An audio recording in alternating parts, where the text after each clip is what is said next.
My question is, how do I increase the numbers of audience to get more leads? You're not really capturing the lead. There's no funnel. To me, that's something I would never do. The way to execute this well is to think about how you can go deep. So I bought Peng Joon's product. It was really good. Changed my life. I highly recommend it. You see, that's how most people create and give testimonials. As a marketer, if you want to be able to market your products, what if I told you that the best way is utilizing testimonials? But the problem is, most people who give you testimonials, and even though they might have an amazing experience for your physical product or your digital product or your training, most people don't know how to give testimonials. And there's the right way of utilizing testimonials. It's a wrong way for getting testimonials, because the quality of the questions you ask is going to dictate the quality of the testimonials that you get. So if you utilize the same method that most marketers use, which is, do you mind giving us a review or a testimonial? Most people would just freeze up in front of camera. They don't know what to say. And it'll come from the angle of, product name was really amazing, I highly recommend it. And guess what? First of all, there's nothing wrong with those testimonials, but if you want a really good, compelling testimonial, today in this video, I'm going to be showing you this technique on how to utilize testimonials the right way. You see, most testimonials, they only focus on the after. What happens after they use the product?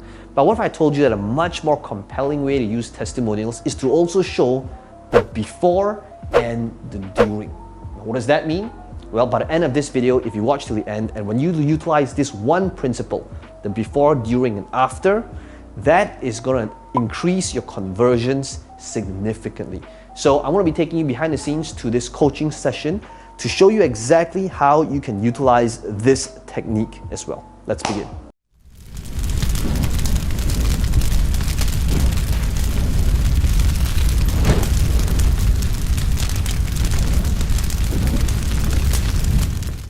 Let me just say this, okay? I love this open. So for those of you who didn't understand this open, it's basically her saying, I hate property gurus. Why? Because property gurus only serve the upper elite rich. Okay, which, by the way, what is that?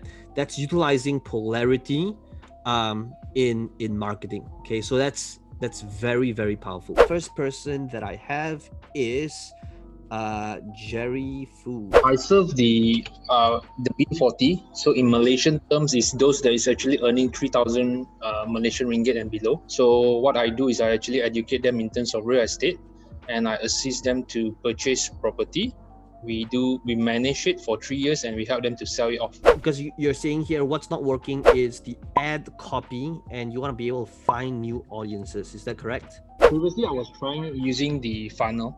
So when I use funnel, I couldn't get much leads. So what I did right now is that I shoot a video using the other person, and then it directly clicked to the WhatsApp, and I register them for the Zoom event. So I skip the funnel directly. My question is, how do I increase the numbers of audience to get more leads? Okay, so let's take a look at the current setup, right? So there's no funnel, okay, which to me, that's something I would never do, because there's a lot of things that is left on the table when you don't have a funnel. Number two, because you are not having a funnel, the second thing that will happen is, well, you're not really capturing the lead. You're capturing their phone number through WhatsApp, but there's no nurture sequence that can kick in order to develop this relationship with this lead. A lot of times, at least once every 3 hours, 2 hours, I am doing a before, during, after, right?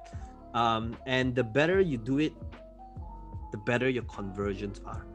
Now, the way to execute this well is to think about how you can go deep.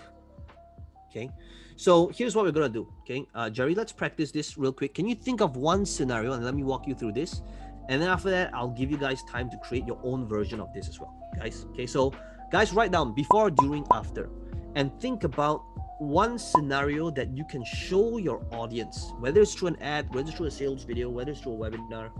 What was it for your audience that they went through? The way to make good before, during, and after is not by making it a one-way conversation. Because if it's a one-way conversation, that's when your audience checks out. You want to be able to show the before. Check in with your audience. How many of you here have this similar struggle?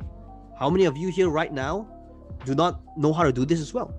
How many of you right now, right, you don't have to admit it to me, but let's face it, right, at the end of each month, right, there's hardly anything left. The most important thing about testimonials, case studies, is to make it sound like it's not a testimonial. You can't force somebody saying, like, how many of you here, you're struggling to pay your bills every single month, right? Type in number one. You can't expect everybody to be like, yeah, that's me, right, number one. Because that's when you need to give them the face. Give them face and give them their way out, right? In fact, guys, don't let me know, right? Don't type in the comments. You and I probably know the answer, right? So really, it's definitely touched, right? So you want to be able to speak in their language as well. Okay, great. Okay, so what happened after that? What's the during? During is when they met me, is it? Yeah, so it doesn't need to be they met you, okay? Why? Because you don't want to be salesy. You don't want it to be when they trained with me, when they worked with my organization, when they bought my course, when they trained. You could, but a much more powerful way is when they utilized your process, or when they utilized your system, or when they went through your experience, right? Because right now, then it doesn't feel like you're selling that thing. You're just showing them, here's what happened after they worked together with us to fix his credit rating. The first thing that he did, which by the way is what all of you should be doing, is he made sure that his CCRIS and CTOS reports were all updated. Okay guys, the most important thing about testimonials, case studies, is to make it sound like it's not a testimonial. How can you make it sound like it's not a testimonial when you're showing them that, hey, this is what you need to be doing? You can do it together with us, or you could do it yourself, but this is what you need to be doing, right? So rather than saying, so what did Jordan do? Jordan bought my trainings, he worked at my company, and then he changed his life, right? Versus, what did Jordan do? What Jordan needs to do is basically what all of you need to be doing right now if you want to be able to start investing. So please write this down. Please write down fixed credit rating. Okay, so notice what I'm doing right now. I am presenting this case study as though I'm teaching, which I am. I'm still teaching them. But what am I really doing? I'm showing a case study. So it's very important whenever you show a testimonial, make the testimonial about them. Okay, bounce it back with them, right? And if you can show them that you can go do it yourself, but these are the steps, that's when a case study does not feel salesy or pushy. Utilize the before, during, and after, right? If possible, try to think about, were there people you helped in the past where you can secure and their identity, but show them what it looked like. This was somebody with a horrible credit rating, right? Was not paying their credit cards timely, perhaps that's some of you, and it was ultimately just destroyed. But here's what some of the things that we did in order to fix it, right? During, right? We fixed the credit rating so that after, this person could eventually make an investment, partner up with us, we helped with the thing, with the payments, and then eventually manage to cash out at the end, right? So before, during, after, okay? So this is going to be a picture, a presentation, or it's going to be a video? Whichever you feel helps you illustrate the story best. In most cases, sometimes it's just images, okay? So think about what these images are to show them what that journey looks like. Make sense? Yes. Well, I hope you enjoyed the behind the scenes to this coaching call. If you enjoyed this video, let me know in the comments below what your biggest takeaway is. And as always, be sure to smash the like button. It does help the channel out a little bit. And to subscribe to this channel if you want to be notified of future videos just like this one. Now, some of you asking me, how can I be part of this process? How can I ask you questions? How can I have you coach me or mentor me? We want to make sure that we are working with the people that's the right fit. You'll need to fill up a form. There's a link right below this video. Somebody on my team might give you a call to interview you to see if the right fit for each other. And if you want to apply and see if you're a good fit, then all you need to do is click on this link in the description box below and my team will be in touch with you.